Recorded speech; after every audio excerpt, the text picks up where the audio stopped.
que lo ven frecuentemente en la cursada, pero acá la idea es de mostrarles un poco, la presentación va a estar dada por la clínica, por las formas de presentación que tiene la apendicitis aguda, eh, y un pequeño video para que ustedes vean lo que hacemos rutinariamente en el quirófano, como sé de que son muchos y que por ahí no todos van a poder ir al quirófano, por lo menos como para que vean y mientras que vamos viendo el video, si ustedes me quieren ir preguntando algo, lo desarrollamos. Así que en eso consiste el video, la charla.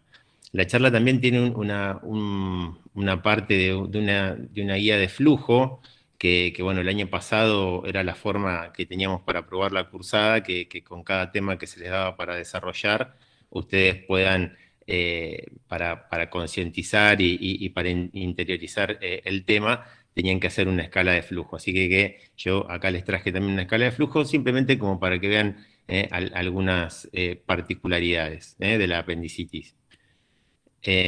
Bueno, como les decía, la apendicitis aguda es algo que nos sigue atrapando mucho a los cirujanos, porque si bien es lo que más frecuentemente operamos los cirujanos generales, recuerden de que hay distintas ramas de la cirugía, yo soy cirujano general, hago intervencionismo percutáneo, y lo que siempre la apendicitis no deja de engalarnos, porque realmente es algo que puede presentarse o como una forma muy típica o una forma muy evolucionada. Entonces, lo que tenemos que tratar de aprender es el cuadro clínico, que es lo que tenemos que tener siempre en cuenta para que esta patología no se nos pase por alto y de esa manera hacer un diagnóstico más temprano, ¿sí?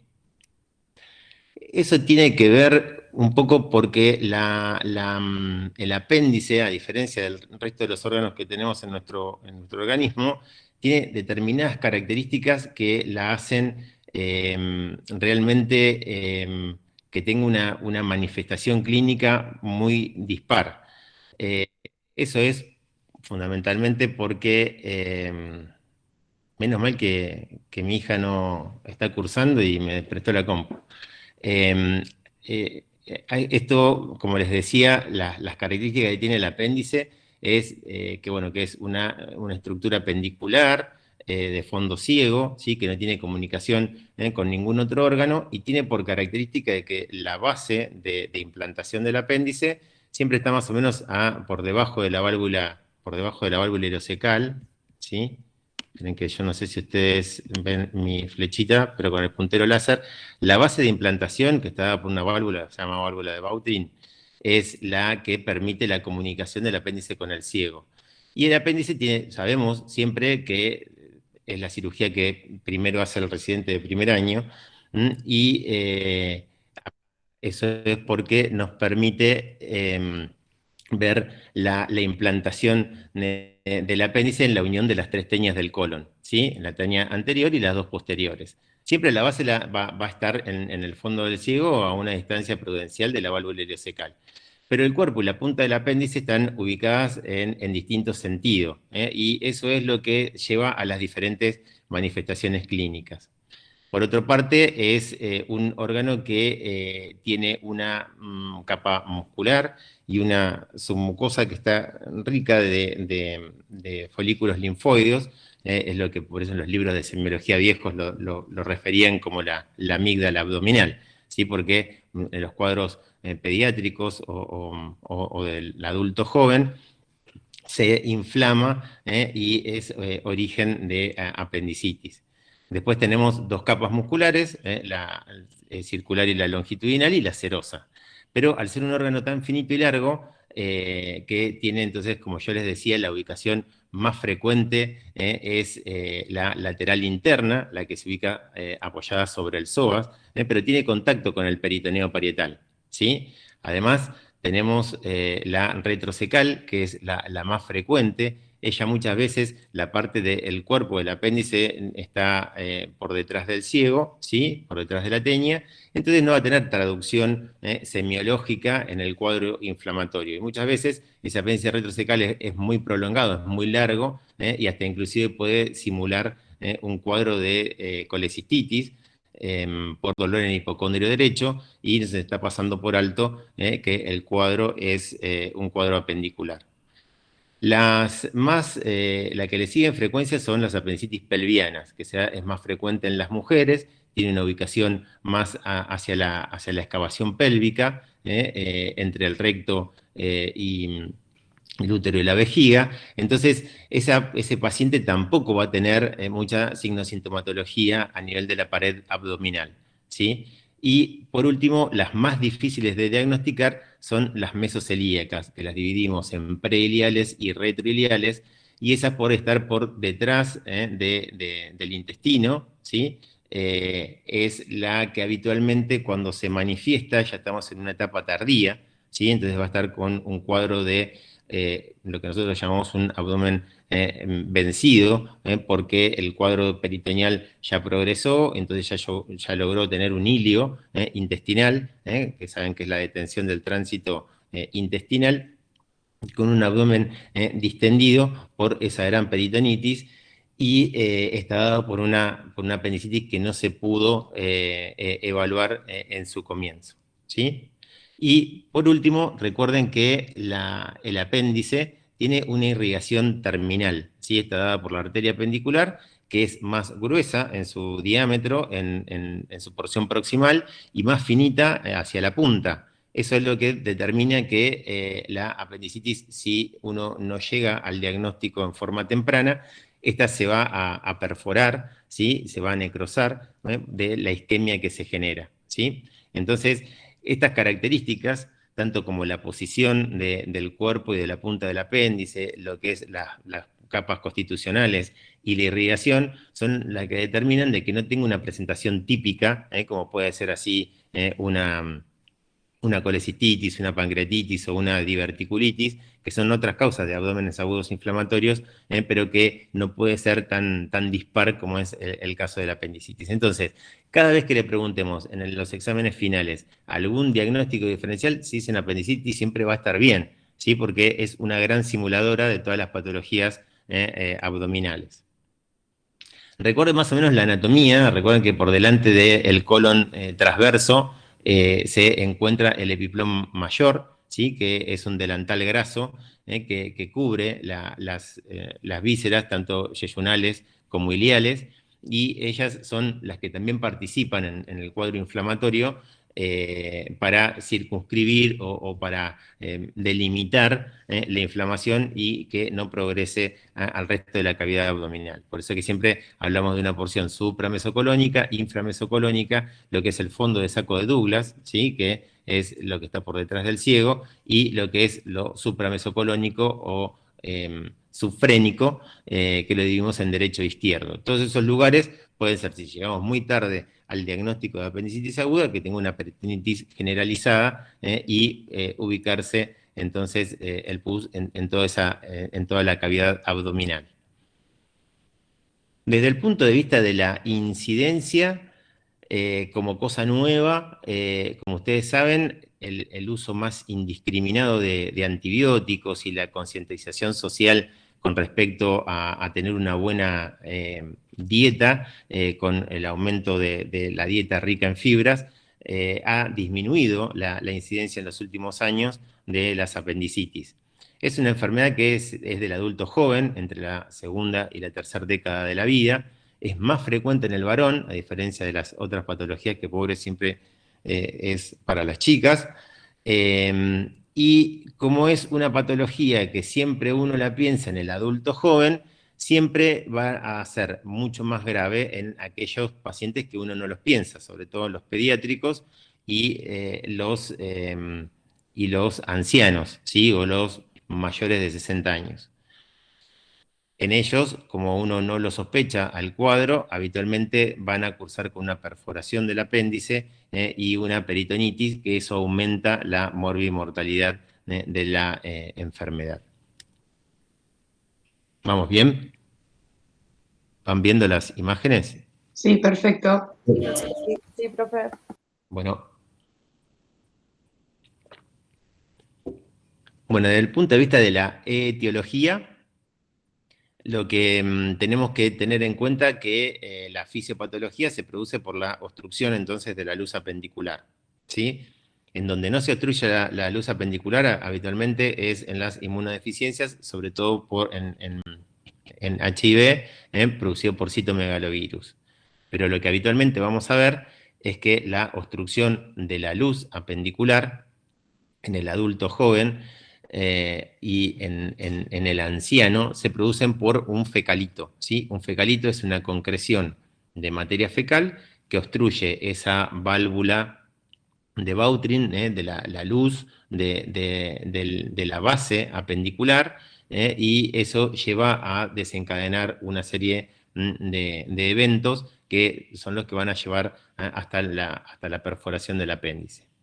Después los parásitos, fundamentalmente los ascaris y los oxiuros, en pediatría es muy frecuente, y los cuerpos extraños también. Nosotros presentamos un caso de un paciente que hizo una apendicitis por un escarbadiente. Después los factores parietales.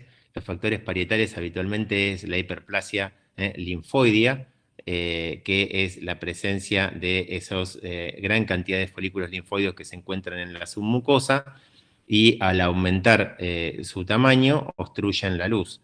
Eso habitualmente lo encontramos entonces como causa predominante en la infancia y adolescencia, como causa de apendicitis aguda. Y obviamente que dentro de los parietales también tenemos los tumores o propios de la vesícula, ¿sí? Como el mucosele, eh, el, el tumor carcinoide y los adenocarcinomas de apéndice, que nosotros también últimos 2 años hemos tenido realmente 2 casos de adenocarcinoma de apéndice.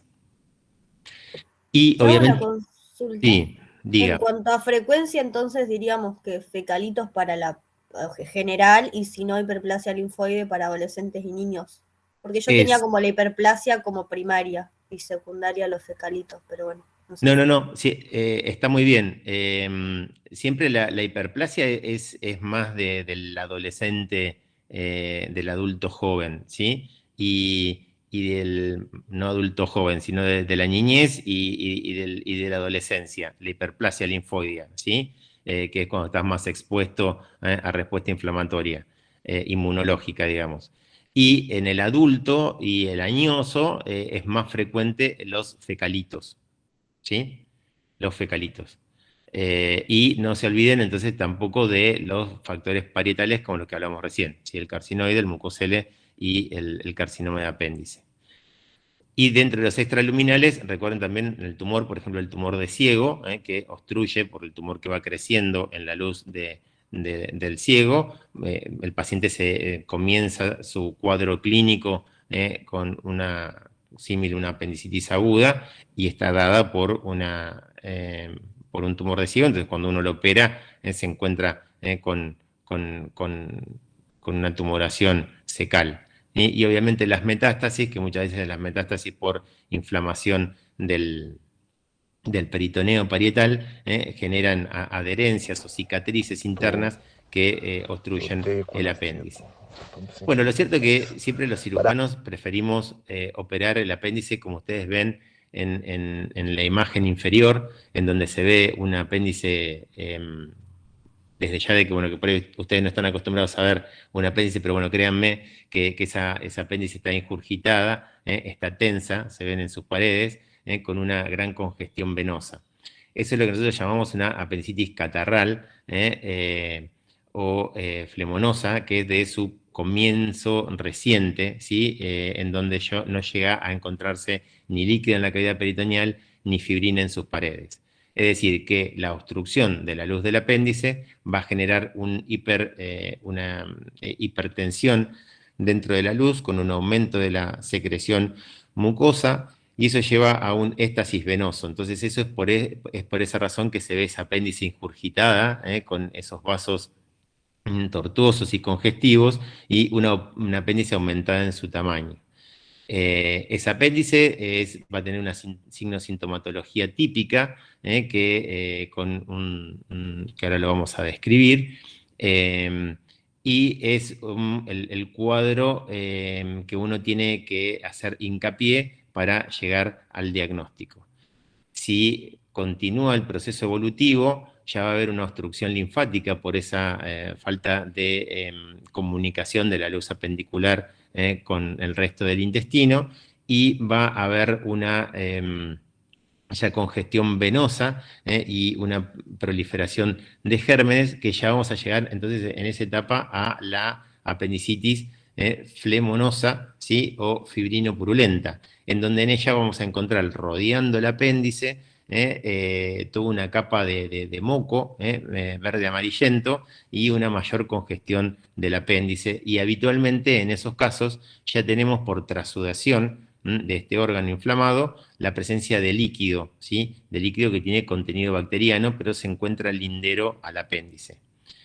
Si no lo resolvemos, ya vamos a ir a la etapa siguiente del cuadro anatomopatológico de la apendicitis, que se llama gangrenosa, ¿sí? La apendicitis gangrenosa es cuando ya hay una obstrucción del flujo, no solo arterial, no solo venoso, sino también arterial, lo que genera una escara, que, como les decía, como la irrigación es terminal, habitualmente esa escara y la necrosis de la pared apendicular siempre la encontramos cerca de la punta del apéndice, ¿sí? Y eso es lo que desencadena ya un cuadro de una peritonitis localizada, y ya un cuadro de un cuadro séptico, en donde ya el paciente, ya por la irritación del peritoneo visceral, no solo va a tener una signosintomatología digamos, clínica desde el punto de vista de la sintomatología, sino que el paciente ya va a tener signos típicos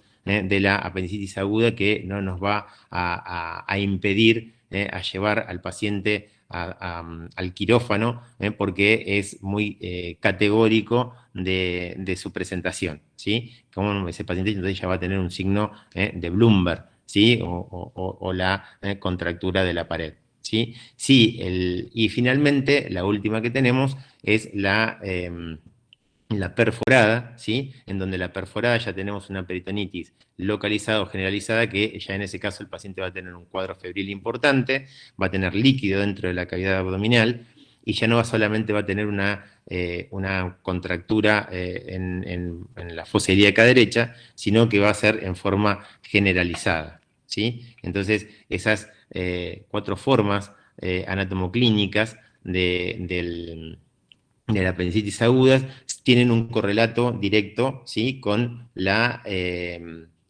evolución, con la fisiología de la obstrucción apendicular. ¿Estamos bien? Sí, perfecto. Profesor, Sí, ¿podría sí. repetir las formas clínicas, por favor? Una vez más. Y las formas clínicas de presentación de la apendicitis aguda son la catarral, que es la que recién comienza.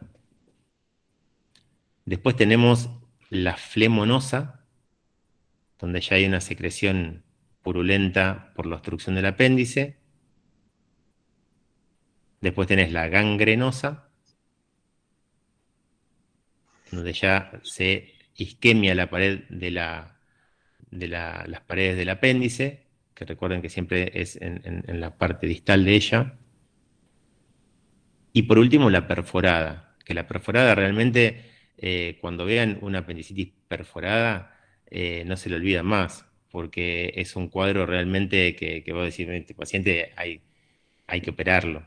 No, con lo que les quiero decir que esta enfermedad la podemos resolver tranquilamente con la clínica, ¿sí? Entonces eso es el pilar que ustedes tienen que llevarse de esta clase. Bueno, pero Profesor, fíjense que una consulta. En la fase flegmonosa, flemonosa. eh, En este caso, ¿no puede haber una peritonitis localizada? En- sí, sí, sí, sí, sí, en la flemonosa tenés una peritonitis local, pero es de reciente comienzo. Acordate que esto, lo del apéndice, es igual que un infarto agudo de miocardio, son pocas horas de evolución que tiene, ¿sí? O sea, esto no va a tener 2 días o 3 días. En 12 horas depende de, bueno, por eso que vamos a seguir con las formas clínicas, porque nos faltaron estas dos.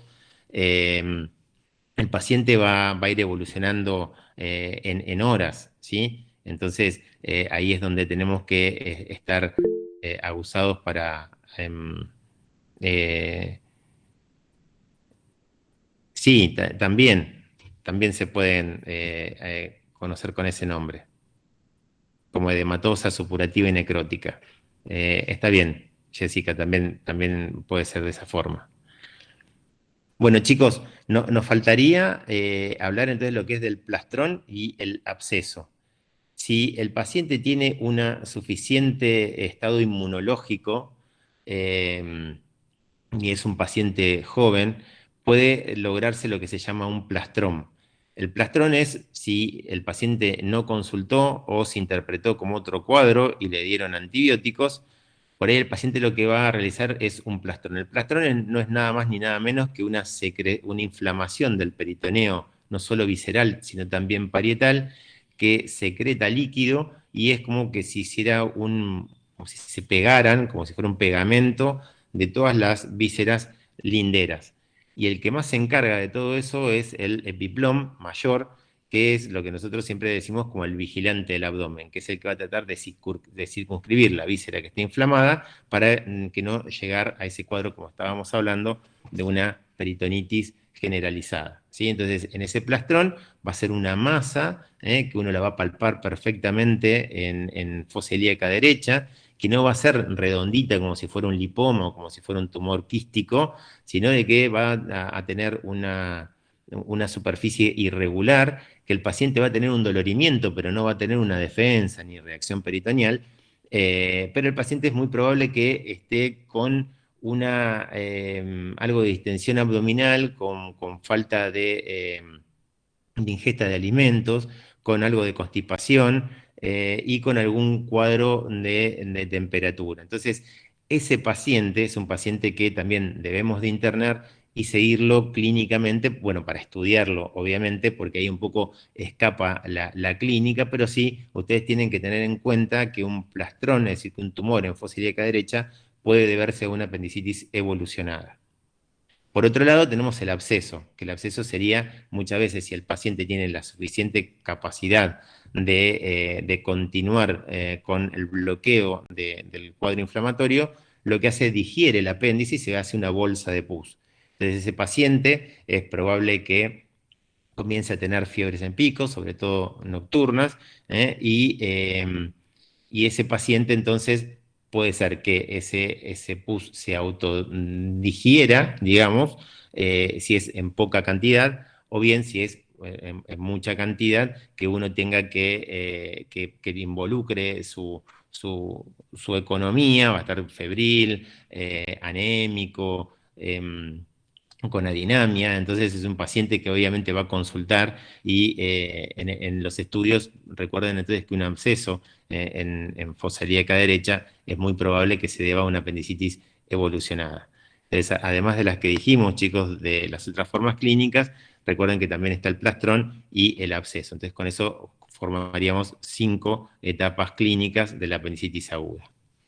Acá se los muestro de nuevo desde el punto de vista de la clasificación, entonces de apendicitis aguda podemos hablar también de acuerdo a la evolución, ¿sí? Podemos hablar de apendicitis agudas no complicadas, que las apendicitis agudas no complicadas serían entonces la catarralo-congestiva y la flemonosa o supurada, ¿sí? Mientras que las complicadas serían la gangrenosa y la perforada, ¿sí? Ya que en ella ya hay compromiso del peritoneo lindero, y obviamente también el plastrón apendicular y la peritonitis generalizada, ¿sí? Entonces, esas serían las dos formas evolutivas que tenemos para clasificar las apendicitis, ¿sí? Las complicadas, peritonitis localizada o generalizada, el plastrón, y esa peritonitis localizada o generalizada se da por una apendicitis gangrenosa, ¿sí? Como dice el numerito 3, o perforada, como dice el numerito 4.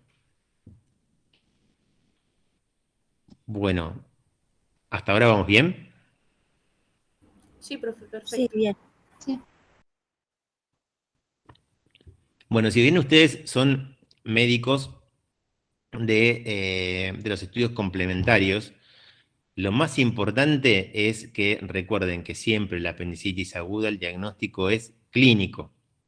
Siempre. Han pasado un montón de tiempo desde que McBurney describió por primera vez el punto apendicular hasta hoy por hoy, que siempre tiene como mayor importancia para el diagnóstico del abdomen agudo inflamatorio, cuál es el más frecuente, la apendicitis aguda, el anamnesis y el examen físico. Siempre tomen un segundo para preguntar bien cuándo comenzó el dolor, hace cuántas horas que tiene el dolor, cómo comenzó, si se localizó en una forma distinta, si presentó alguna concomitancia, y después que ya tenemos una relación, digamos, relativamente de confianza con el paciente, vamos a ir al examen físico, donde obviamente vamos a revisar el abdomen del lugar opuesto a donde manifiesta el dolor. Y recuerden que siempre el abdomen se revisa desde el tórax hasta las rodillas, ¿sí?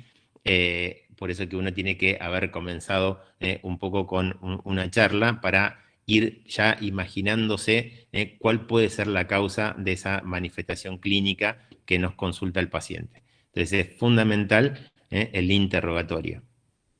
Es decir, que como les expliqué desde el comienzo, si las cosas son tan típicas y tan características de apendicitis aguda, yo no necesito hacerle una tomografía o una ecografía o una resonancia a un paciente que tiene signo-sintomatología clínica típica, porque estaríamos perdiendo tiempo en su resolución y obviamente llegaríamos a una etapa más tardía en su momento de resolverlo, y por ende va a ser más gasto para el hospital, más gasto para el paciente, porque van a estar más tiempo internado y más tiempo convaleciente, y obviamente, por última medida, pero no menor, para nosotros, que al operarlo va a ser algo más complejo, con posibilidades de tener mayor complicaciones en el intraoperatorio o en el posoperatorio.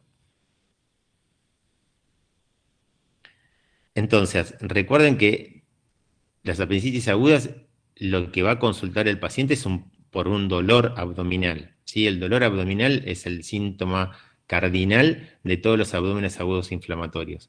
Pero en el caso de la apendicitis, tiene una manifestación clínica, ese dolor, que es muy típica. Lo primero que ustedes tienen que interrogar, o lo primero que les va a decir el paciente, es que tienen el signo de Rob, se llama. El signo de Rob se refiere a la presencia de un dolor mesogástrico, ¿sí? O epigástrico, que comienza bien a nivel de la región periumbilical o epigastrio, como les decía, que tiene como explicación la obstrucción de la luz apendicular y la distensión del apéndice.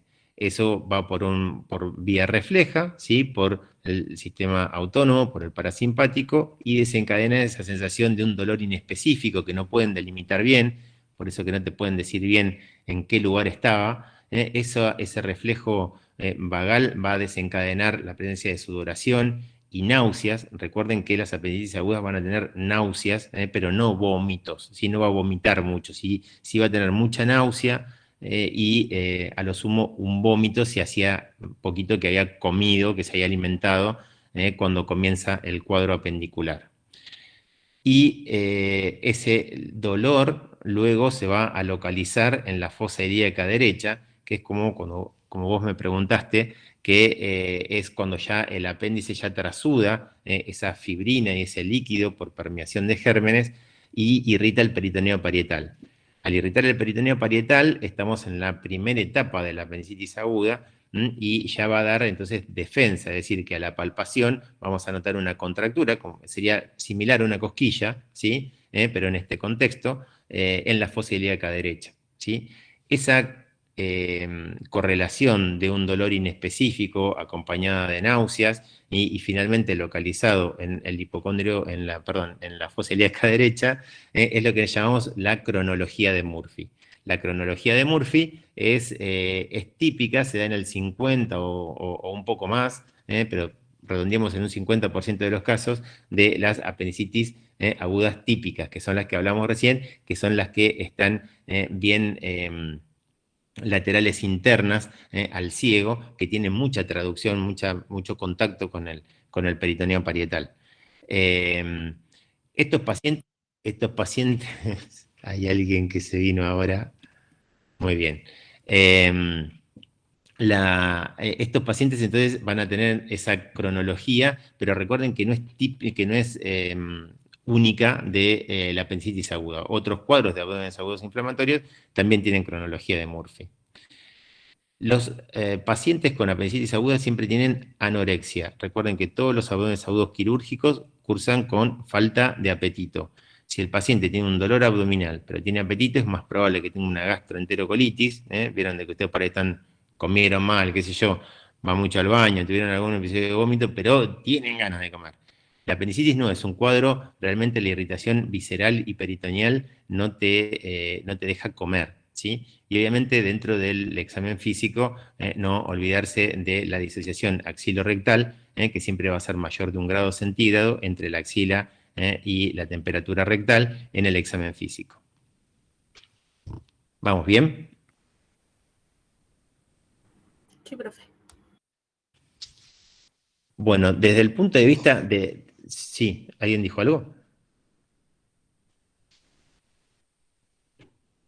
Bueno, chicos, de la parte del examen físico, recuerden que vamos a tener la posibilidad de sospechar, cuando uno sospecha por el interrogatorio, una apendicitis aguda, hacer maniobras semiológicas que nos van a permitir llegar al diagnóstico.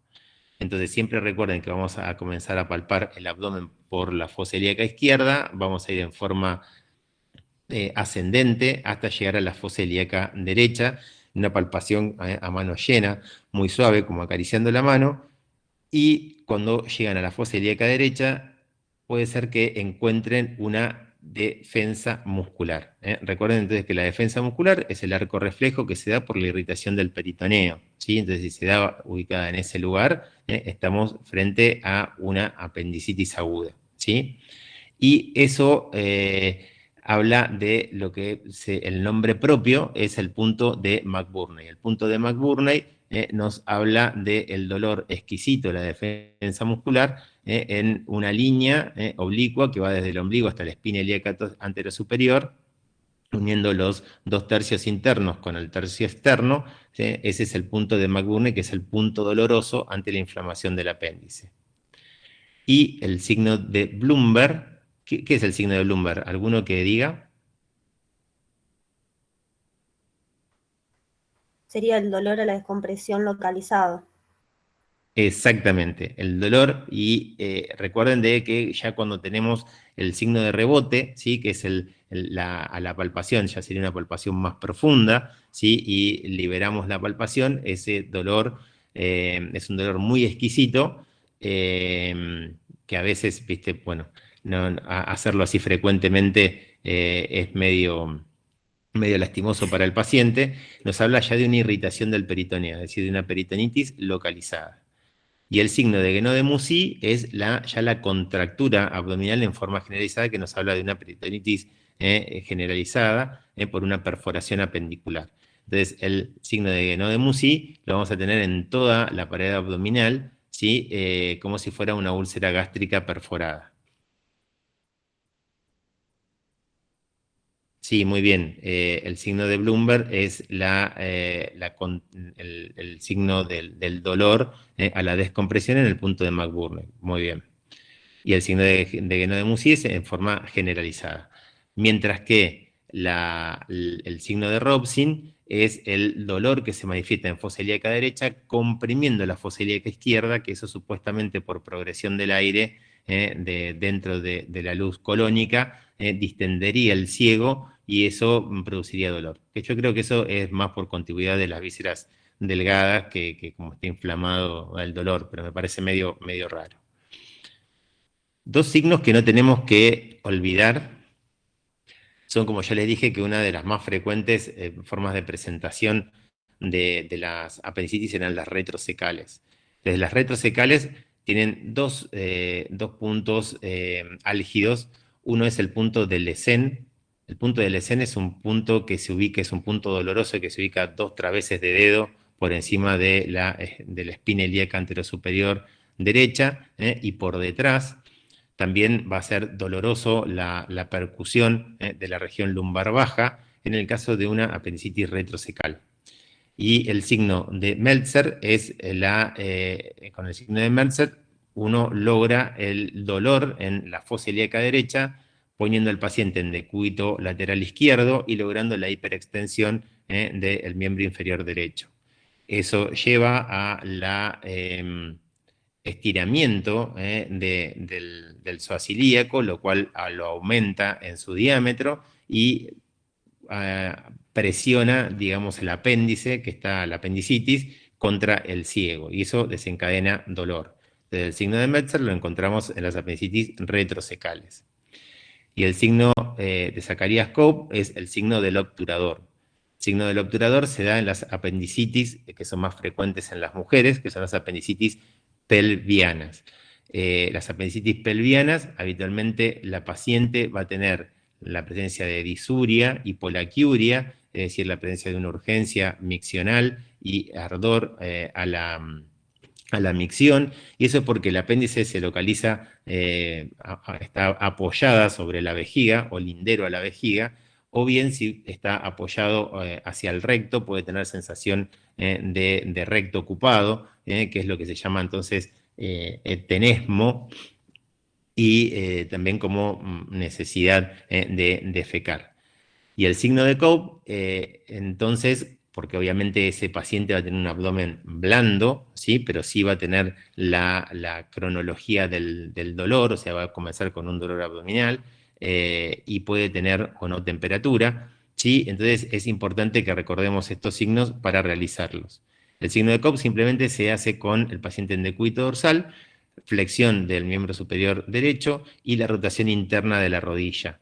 Eso va a producir la contracción del músculo obturador y el dolor a nivel suprapúbico o hipogástrico, ¿sí? Recuerden que también en las apendicitis pelvianas, la maniobra de Judith San Martino, que consiste en realizar un tacto rectal, lo cual también va a dar un dolor a nivel suprapúbico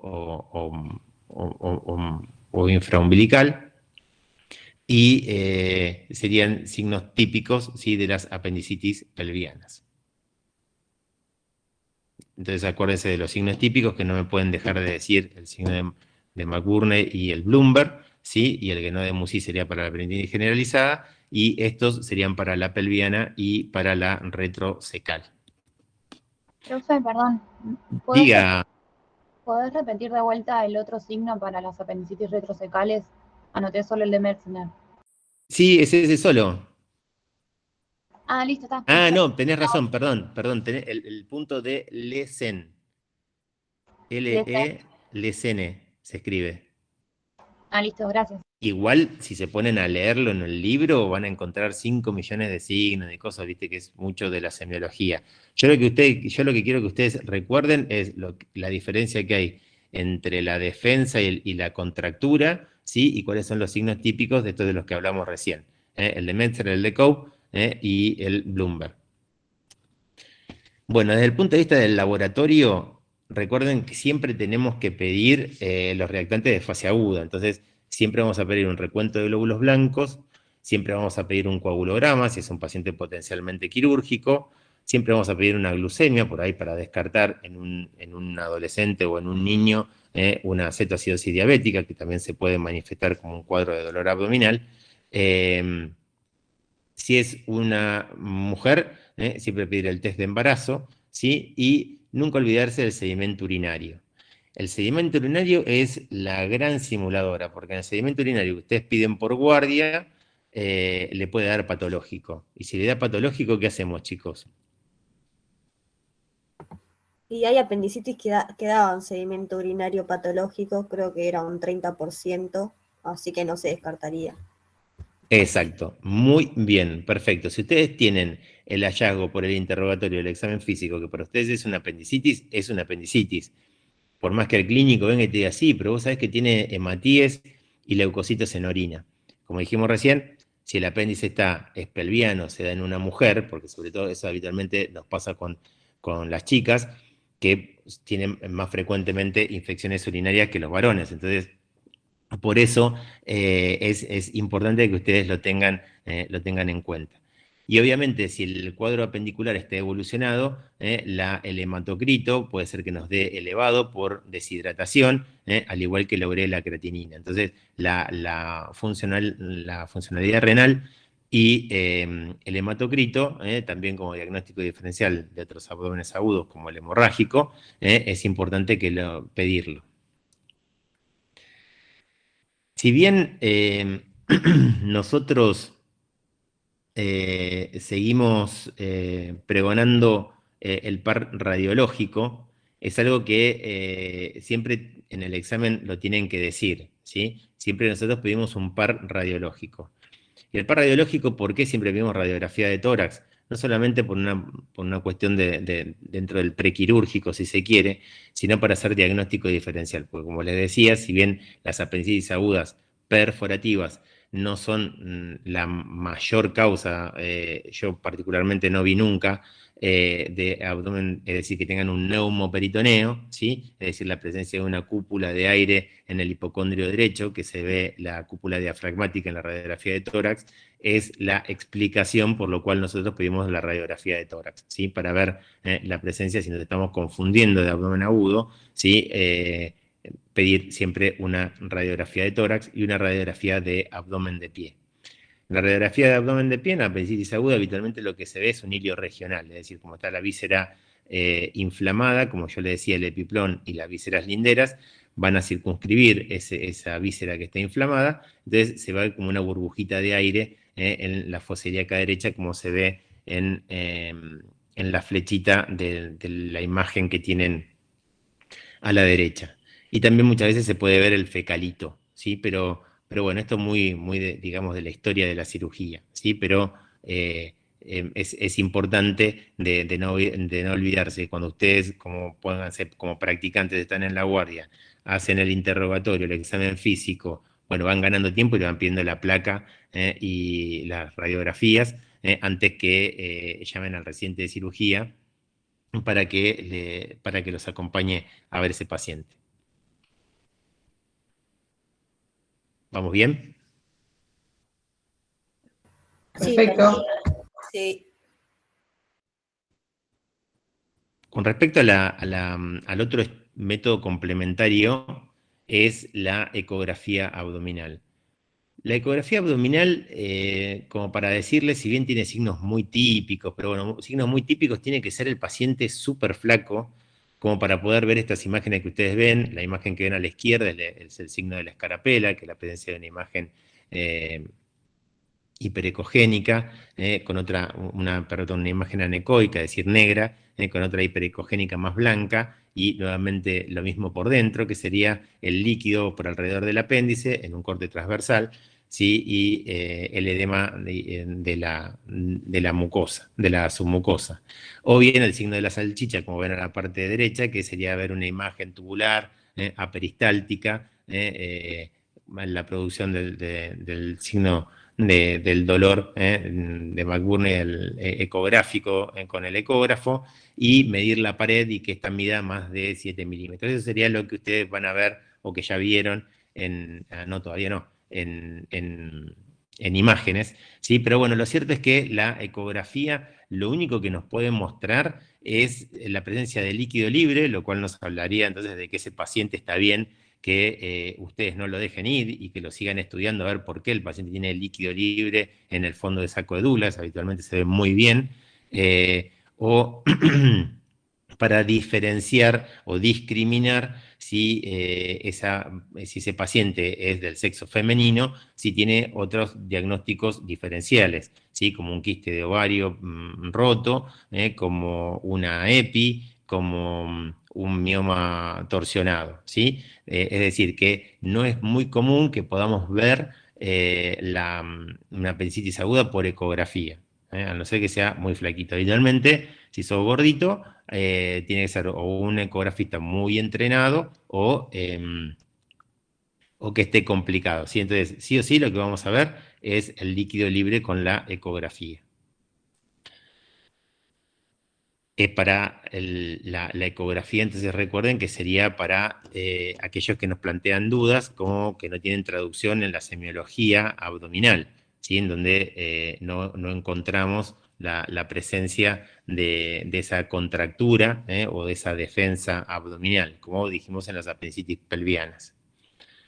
La tomografía computada, que sería el otro método complementario que vamos a utilizar, habitualmente lo pedimos mucho para el plastrón apendicular, es decir, para el examen semiológico cuando encontramos esa masa en fosa ilíaca derecha, sobre todo si es un paciente añoso, que puede ser tranquilamente un tumor de ciego, un tumor cecal. Recuérdense que los tumores derechos, el paciente va a consultar por un síndrome anémico y una masa palpable, ¿sí? Y no va a tener otra signo de sintomatología. Entonces puede ser o un cáncer de colon, un cáncer de ciego, o puede ser un plastrón apendicular o un absceso apendicular. Muchas veces sería el gol estándar para definir el diagnóstico de apendicitis aguda. Es decir, si con la semiología no llegamos a nada, con la ecografía tampoco, el método que nos va a definir si el paciente tiene apendicitis aguda o no es la tomografía computada.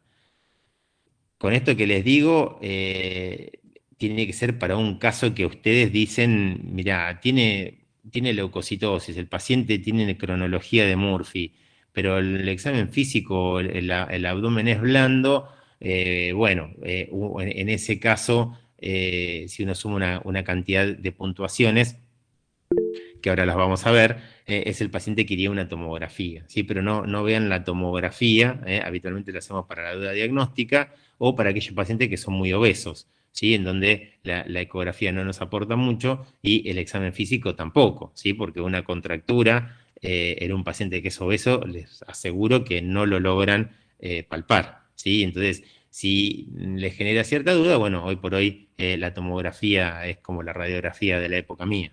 Así que tengan en cuenta que la tomografía habitualmente la hacemos para el plastrón o el absceso apendicular o la duda diagnóstica. Con respecto a los, como otros, recuerden que los diagnósticos diferenciales de la apendicitis, como les dije, iban a ser con cualquier cuadro inflamatorio intraabdominal o extraabdominal, ¿sí? Fundamentalmente, recuerden en el varón la mequelitis, que es lo mismo que una apendicitis aguda, ¿sí? Pero en realidad es un divertículo, que es un resabio embriológico, que habitualmente está entre medio metro a 60 centímetros de la válvula ileocecal. Y en las mujeres fundamentalmente con la enfermedad pélvica inflamatoria, ¿sí? Que habitualmente es un cuadro muy evolucionado, no tiene horas, 12 horas o 24 horas de evolución, sino que va a tener varios días, el abdomen realmente es blando, el interrogatorio, la paciente puede ser que tenga un DIU, un dispositivo intrauterino, o que generalmente tienen flujo, ¿sí? Y dolor a la movilización del cuello, que es el signo de Frenkel. Y con respecto al adulto joven, las epididimitis y la torsión testicular también puede dar un dolor intenso a nivel de la fosa ilíaca derecha, ¿sí? Entonces, bueno, con todo esto es lo que vimos la parte de la clínica para el adulto. Pero bueno, se han hecho varias score pronósticos para hacer el diagnóstico de la apendicitis aguda.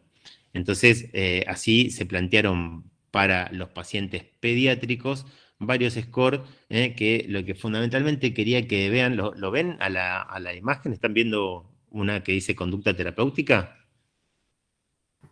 Sí, Se pero ve se ve muy muy chiquitita. chiquito. Sí, pero no se ve bien, profe. Bueno, yo igualmente la idea es que no, la idea simplemente es que ustedes sepan que hay scores pronósticos pediátricos, que no va a ser el caso nuestro, porque estamos viendo cirugía de adultos, pero bueno, recuerden de que hay estos tres scores, el más antiguo es en la escala de Alvarado, que es un cirujano uruguayo que describió hace mucho tiempo esta escala. Después la respuesta inflamatoria aguda para el diagnóstico de apendicitis.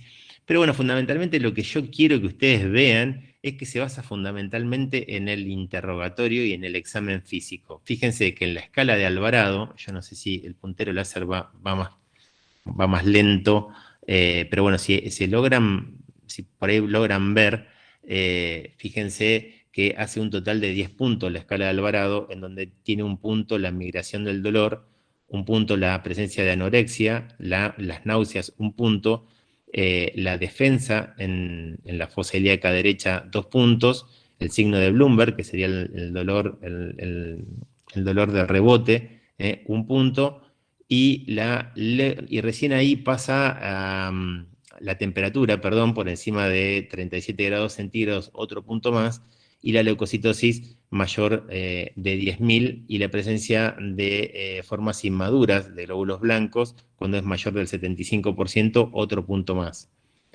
Es decir, que si el paciente tiene todos estos puntos o la mayoría de ellos por encima, o sea, que le falte solo uno, digamos, que no tenga la temperatura, ese paciente directamente va a quirófano. ¿Sí? Yo no necesito ningún otro método complementario para evaluarlo. Lo mismo hace el score de pediátrico de apendicitis, que valora 12 puntos, en donde fíjense que evalúa más o menos lo mismo, excepto que en la parte del dolor, como estamos hablando de pacientes pediátricos, el Bloomberg, es decir, el dolor de rebote, ustedes pueden ver que ahí por debajo del cursor dice que también da dolor en fosa ilíaca derecha si le pedimos al paciente que tosa, que salte, ¿no? O bien a la percusión de la fosa ilíaca derecha, porque obviamente por ahí el examen físico en un pediátrico es muy difícil por ahí palparle el abdomen. Entonces, si está con la cronología de Murphy, que nos dice la madre, nosotros en el hospital de Gonet hacemos pediatría, está bueno decirle al nene que se pare y que salte. A ver, saltá como cuando juega la pelota. Y no quieren saltar, hacen, viste, como que se paran en puntita de pie y no saltan nada. Y después, bueno, también evalúa la parte de la temperatura y la leucocitosis, pero ven que simplemente con un laboratorio mínimo y con el examen físico ya llegamos al diagnóstico. Mientras que el AIR, que sería la última tabla que ustedes ven ahí, evalúa más o menos lo mismo, pero bueno, lo desglosa demasiado de que si el signo de rebote, si el Bloomberg es poco, mucho o medio, que es algo muy para mí subjetivo. Pero lo cierto es que así podemos, la imagen, la escala de flujo que tienen a la derecha, es ver que si el paciente tiene de la puntuación 4 puntos, es decir, que por ejemplo tenga náuseas y vómito, dolor abdominal, pero no tenga el resto de las cosas, ese paciente es muy probable de que no tenga una apendicitis, entonces no va a dar la chance de decirle a ese paciente que, bueno, que esperemos la evolución natural de la enfermedad y darle tiempo a 6 a 12 horas y reconsultar. Ahora, si el paciente tiene prácticamente con la interrogatoria del examen físico, para nosotros tiene altas chances de tener una apendicitis aguda, a ese paciente le vamos a pedir una ecografía abdominal, que puede ser de que nos dé positiva, es decir, que se vea el apéndice porque es flaquito, que tiene líquido, qué sé yo, bueno, ese directamente va al cirujano.